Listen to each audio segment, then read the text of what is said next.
Pearl Harbor.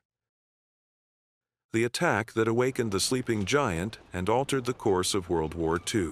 On the morning of the 7th of December 1941, the Imperial Japanese Navy executed a surprise operation against the American naval base in Hawaii, in a display of tactical precision that is still studied in military academies today. The Japanese offensive involved 6 aircraft carriers, 353 combat aircraft, including Zero fighters, Kate and Val bombers. The attack was meticulously planned in 2 distinct waves. The first focused on destroying air capability, the second targeting anchored warships. Admiral Isoroku Yamamoto, architect of the operation, sought to neutralize the U.S. Pacific Fleet before it could interfere with Japanese expansion throughout Southeast Asia. The damage was devastating. In just 90 minutes, 2,403 Americans lost their lives. 1,178 were wounded. The American Navy lost 188 aircraft and 18 ships damaged or sunk, including 5 Pennsylvania and Nevada-class battleships. The USS Arizona, with its 1,177 crew members killed, became a permanent symbol of that infamous day. Few know that the Japanese could have caused even more critical damage. American aircraft carriers were on mission at the time of the attack, and fuel depots and repair shipyards, and more valuable strategic targets in the long term, were spared. This allowed the base to recover with surprising speed. The attack on Pearl Harbor exemplifies how a single military operation can precipitate unimaginable geopolitical consequences. What was intended to paralyze the U.S. for years ended up unifying the American nation, propelling its war industry to unprecedented levels. Yamamoto predicted, "I fear we have only awakened a sleeping giant." 6 months later, at the Battle of Midway, his prediction began to materialize. The Battle of Midway. June 1942. The naval confrontation that definitively changed the course of the war in the Pacific. 6 months after the attack on Pearl Harbor, Japanese Admiral Isoroku Yamamoto planned an operation to eliminate the remaining American aircraft carriers and occupy the strategic Midway Atoll, expanding the Japanese defensive perimeter in the Central Pacific. But fate had other plans. American naval intelligence, Station Hypo, had partially broken the Imperial Japanese Navy's JN-25 code. Admiral Chester Nimitz was aware of the enemy's intentions.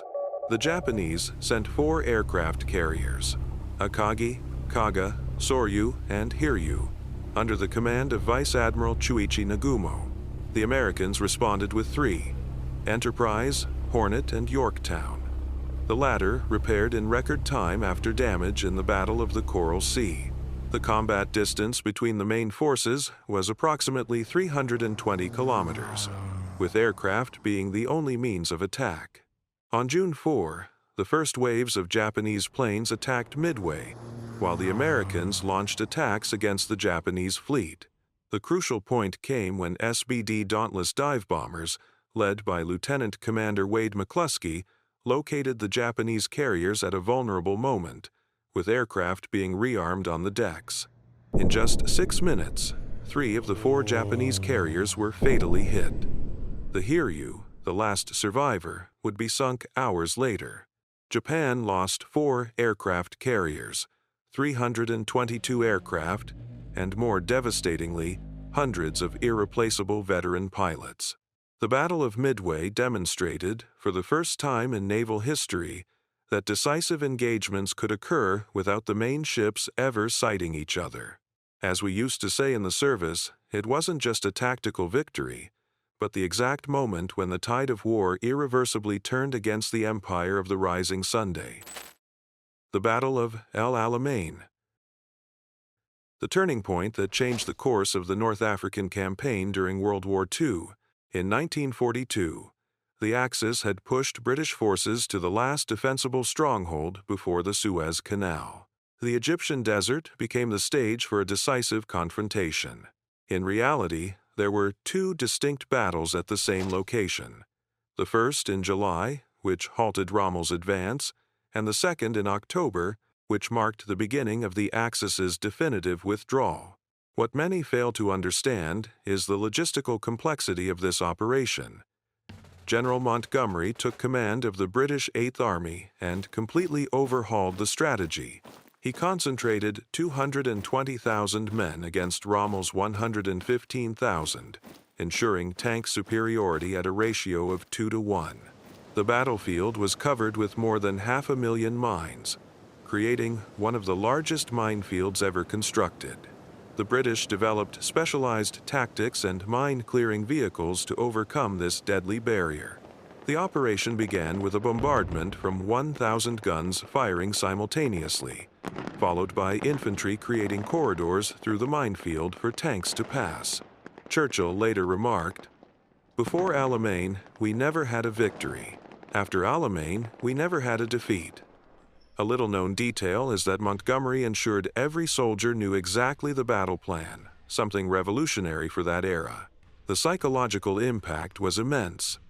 Hitler had ordered Rommel to hold his position at all costs, with no retreat. This strategic rigidity cost the Afrika Korps 30,000 casualties and 450 destroyed tanks. El Alamein wasn't just a battle for territory, but for the strategic initiative that would define the fate of the war in the Mediterranean. Operation Overlord. Codename for the Normandy invasion, the largest amphibious assault in military history. D-Day marked the beginning of the end for Nazi Germany in Western Europe. On the 6th of June, 1944, after years of meticulous planning, Allied forces launched a massive, coordinated attack against German fortifications on the French coastline. The planning was extraordinary. 5 landing beaches, codenamed Utah, Omaha, Gold, Juno, and Sword. Each sector with specific tactical objectives designated for American, British, and Canadian forces. Military intelligence developed a counterintelligence operation called Operation Fortitude to convince Hitler that the main attack would be at Calais, not Normandy. We mobilized over 156,000 soldiers, 5,000 ships and landing craft, 50,000 vehicles, and 11,000 aircraft. The logistics were so complex that we needed artificial harbors the Mulberrys built and towed across the English Channel. When I served, we studied this operation exhaustively at the Academy. The resistance was fierce. At Omaha Beach, the 1st and 29th Infantry Divisions faced concentrated fire from elevated German positions. Many soldiers never made it out of the water. American Rangers scaled the cliffs of Pointe du Hoc under intense enemy fire to destroy artillery batteries that threatened the entire operation. Paratroopers from the 82nd and 101st Airborne Divisions were dropped in darkness to secure strategic points, many landing miles away from their objectives.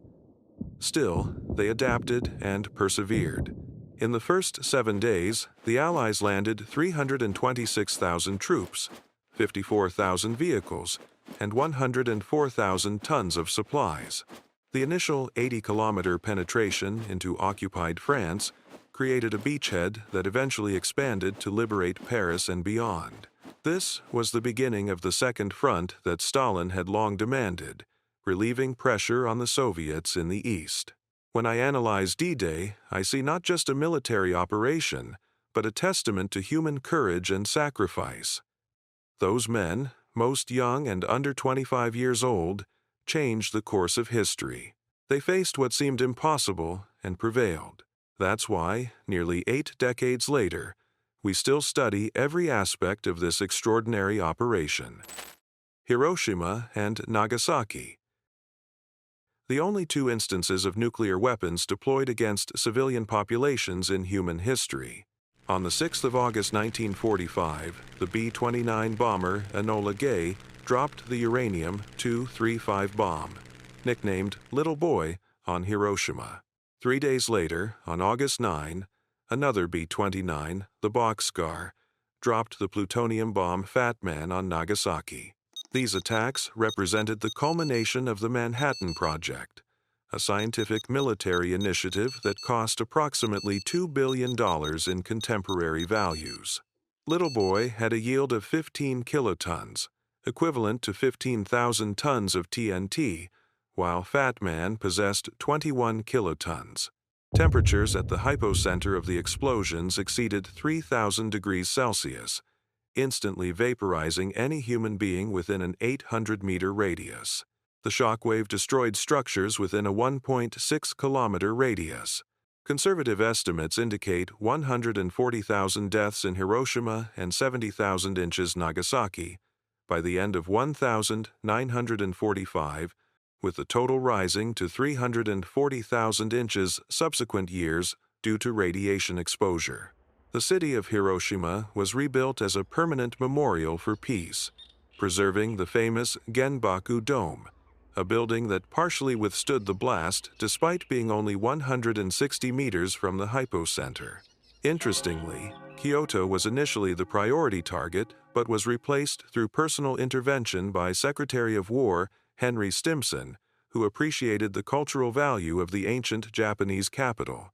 These events not only forced Japan's surrender, ending World War II, but also inaugurated the atomic age and the subsequent Cold War, where the balance of nuclear terror came to dictate international relations. In the next episode, Battle of Kasserine Pass. February 1943, the first significant confrontation between American and German forces in World War II, a lesson written in blood on the Tunisian desert. Commanded by the